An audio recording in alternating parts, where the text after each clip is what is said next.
আমার বুঝজ্ঞান হইছে থেকে নিয়ে ছাত্র জীবনে যখন আমি অনেক ছোট ছিলাম, এই দোয়া যেদিন আমি পড়েছি কোরআনে, ওই দিন থেকে আজও পর্যন্ত আমার মনে হয় না আমার জীবনে 2 মিনিটের কোনো দোয়াও যদি হয়, 1 মিনিটের দোয়াও যদি হয়, মুহূর্তের দোয়াও যদি হয়, আমি এই দোয়াটা কখনো মিস করি বলে, জ্ঞাতসারে মিস করি বলে আমার মনে পড়ে না। ছাত্র জীবন থেকে শুরু করেছি, আজও পড়ে যাচ্ছি।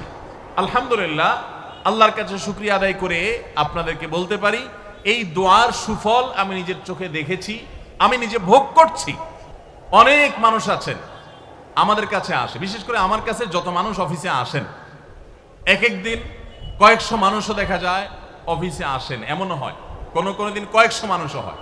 তো আমাদের অফিসে অনেকগুলো ডেস্ক আছে, অনেক আলেম আছেন, তারা সমাধান দেন বসে বসে, তারা সহযোগিতা করেন আমার সাথে। অনেকগুলো ডেস্ক বসাতে হয়েছে, এত বেশি মানুষ আসে। আপনারা অবাক হবেন, সবচেয়ে বেশি মানুষ আসে যেই ইস্যুটাকে নিয়ে, সবচেয়ে বেশি মানুষ আসে সেটা হলো দাম্পত্য কলহ, স্বামী স্ত্রীর ঝগড়া বিবাদ, তালাক, এগুলো নিয়ে সবচেয়ে বেশি সংখ্যক মানুষ। এবং আপনারা আরো অবাক হবেন, গরিব মানুষদের মধ্যে স্বামী স্ত্রীর মধ্যকার দূরত্ব, তাদের মধ্যকার কলহ, দ্বন্দ্ব, ঝগড়া ফাসাদ, এগুলোর পরিমাণ বা রেশিও যত বেশি, টাকা পয়সা যাদের আছে, সামাজিক অবস্থান যাদের ভালো, আমার অভিজ্ঞতা হলো তাদের মধ্যে দাম্পত্য জীবনে কলহের পরিমাণ তুলনামূলক বেশি।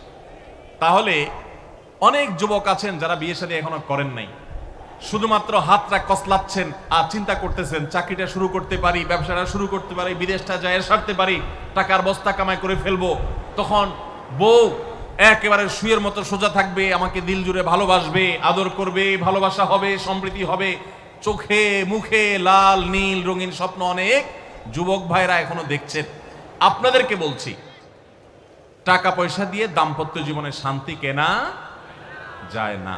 টাকা পয়সা এবং সামাজিক অবস্থান দিয়ে মানুষ সুখী হয় না।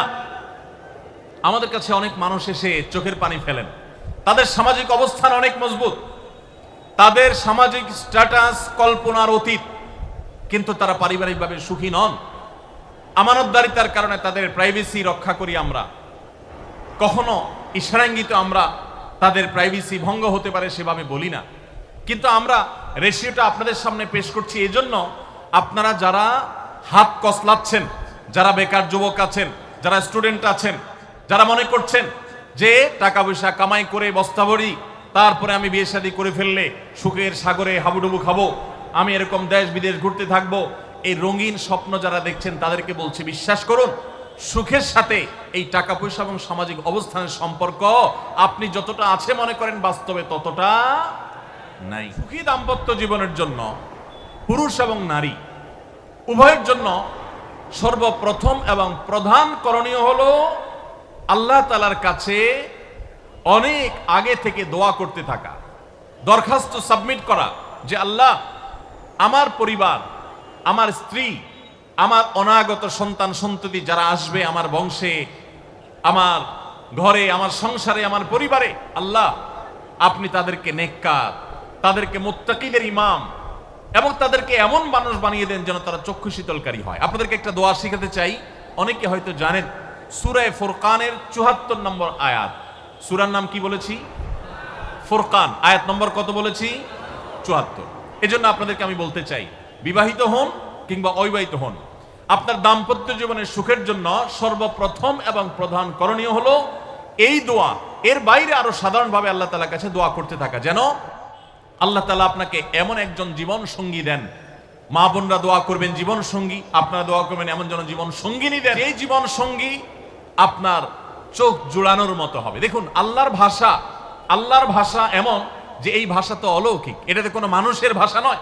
দোয়ার ভাষ্য লক্ষ্য করেন, আল্লাহ শিক্ষা দিচ্ছেন আমাদেরকে, রব্বানা হাবলানা মিন আজওয়াজিনা ওয়া যুররিয়াতিনা কুররাতা আয়ুন, হে আমাদের রব, আমরা আপনার কাছে এমন স্ত্রী চাই, এমন সন্তান চাই, এমন পরিবার চাই, যেই পরিবারের সদস্য, আমার স্ত্রী, আমার সন্তানরা আমার নয়ন জুড়াবে, আমার চোখ জুড়াবে, এরকম মানুষ চাই। একটু ভাষাটা লক্ষ্য করুন। আমরা সাধারণত দোয়া করলে কি চাই? আমরা এক একটা দিক চাই। ধরুন, আপনার স্ত্রী মাশাআল্লাহ অনেক সুন্দরী, অপূর্ব সুন্দরী, তিনি আল্লাহ তাআলা তাকে অনেক রূপ লাবণ্য দিয়েছেন, কিন্তু তার যদি চরিত্রটা খারাপ হয়, তাহলে এই স্ত্রী কি আপনার নয়ন জুড়াবে, চোখ জুড়াবে, চক্ষু শীতলকারী হবে?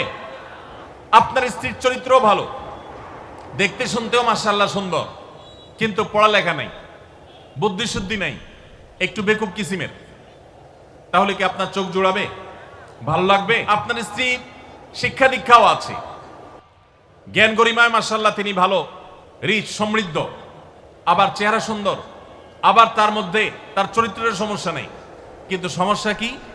সমস্যা ধরুন তার ভিতরে এমন রোগ আছে, শারীরিক রোগ, যেই রোগের কারণে আপনার জন্য সেটা বড় কঠিন পরিস্থিতির মুখোমুখি হতে হয়। ধরেন দুরারোগ্য কোনো ব্যাধি আছে, মরণ ব্যাধি আছে, এমন কোন রোগ আছে যেটার কারণে আপনাকেও সাফার করতে হয়, তাহলে এই স্ত্রী কি আপনার চোখ জুড়াবে? ঠিক একই কথা স্বামীর ক্ষেত্রেও প্রযোজ্য, সন্তানের ক্ষেত্রেও প্রযোজ্য। আল্লাহ তাআলা এমন একটা শব্দ শিক্ষা দিয়েছেন, দেখুন, আল্লাহর কাছে চাইতেও জানতে হয়। উল্টাপাল্টা দোয়া করলে দোয়া পূরণ হয়ে যাবে, কবুল হয়ে যাবে, কিন্তু আপনার কাজ হবে না। অনেক যুবক আছে আল্লাহর কাছে দোয়া করে, আল্লাহ বেশি না, লাখ 5 টাকা চাই। কত? লাখ 5। অনেক যুবক লিখে দেয় আমাদেরকে, হুজুর দোয়া করবেন, বেশি না, আমি আল্লাহর কাছে লাখ 5 টাকা চাই। আল্লাহরে টার্গেট দিয়ে দিছে, কত লাগবে? 5 লাখ। কেন?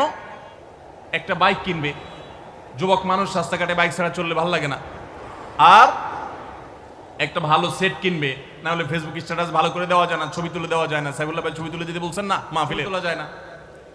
আর কিছু টাকা দিয়ে ছোটখাটো একটা দোকান কিছু একটা করবে, বিয়ে শাদীর ব্যবস্থা করবে, বাস, বেশি কিছু চাই না। তো আল্লাহ তাআলা 5 লাখ টাকা ধরেন আপনাকে দিয়ে দিল, সাথে একটা রোগও দিয়ে দিল, ওই রোগে খরচ হবে 6 লাখ। তাহলে আপনার এই 5 লাখের কোনো মানে আছে? আপনারা একটা প্রসিদ্ধ ঘটনা অনেকেই শুনেছেন, একটা চুটকি, যে এক যুবক দোয়া করছে, আল্লাহ তোমার কাছে আমি এমন একটা লাইফ, বিশেষ করে বেকার যুবকরা এগুলো বেশি দোয়া করে, আল্লাহ তোমার কাছে এমন একটা লাইফ চাই, বেশি কিছু না, যে লাইফে 2 হাত ভর্তি টাকা থাকবে আর আশপাশে শুধু নারী আর নারী থাকবে, এরকম একটা লাইফ চাই। তো আল্লাহ তাআলা তার দোয়া কবুল করে ফেলছে। দোয়া কি করছেন? কবুল করে ফেলছে। দোয়া কবুল করছেন কিভাবে? দোয়া কবুল করে তাকে আল্লাহ তাআলা এমন একটা বাসের কন্ট্রাক্টর বানিয়ে নিছেন, যে বাসটা হলো মহিলা বাস, চারপাশে শুধু নারী আর নারী, সব মানুষের, আর হাত ভর্তি টাকা আর টাকা সব বাস মালিকের। দোয়া কিন্তু কবুল হয়ে গেছে। তো আল্লাহ তাআলার কাছে উল্টাপাল্টা দোয়া করলে কি হয় দেখছেন? দেখুন, দাম্পত্য জীবনে সুখের জন্য দোয়া কিভাবে করতে হবে আল্লাহ শিখিয়ে দিয়েছে। রব্বানা হাব লানা মিন আজওয়াজিনা ওয়া যুররিয়াতিনা কুররাতা আয়ুন, আল্লাহ আমার পরিবারের সদস্যরা যেন এমন হয় যে তাদেরকে দেখলে আমার নয়ন জড়িয়ে যাবে। অর্থাৎ নয়ন জোড়াতে হলে সব দিক থেকে পারফেক্ট হতে হবে, সব দিক থেকে ভালো হতে হবে, তখনই তো দিল জুড়াবে। ওয়াজআলনা লিল মুত্তাকিনা ইমামা, আর আমাদের সবাইকে, গোটা পরিবারকে আপনি মুত্তাকিদের ইমাম বানায় দেন, সৎ মানুষ বানায় দেন। কারণ সৎ যদি না হয়, আল্লাহভীরু যদি না হয়, তাহলে কখনো তাদের মাধ্যমে আপনি সুখ শান্তি পেতে পারেন না। তাহলে প্রথম করণীয় দাম্পত্য জীবনের সুখের জন্য, সুখী দাম্পত্যের জন্য আল্লাহর কাছে দোয়া করতে থাকা। সূরা ফুরকানের ৭৪ নম্বর আয়াত, এর পাশাপাশি আরো যত আয়াত আছে, অথবা সাধারণভাবে আপনি আল্লাহর কাছে, আল্লাহ আমি ভালো সঙ্গী যেন পাই সেজন্য দোয়া করতে থাকবো। আল্লাহ আমাদেরকে তৌফিক দান।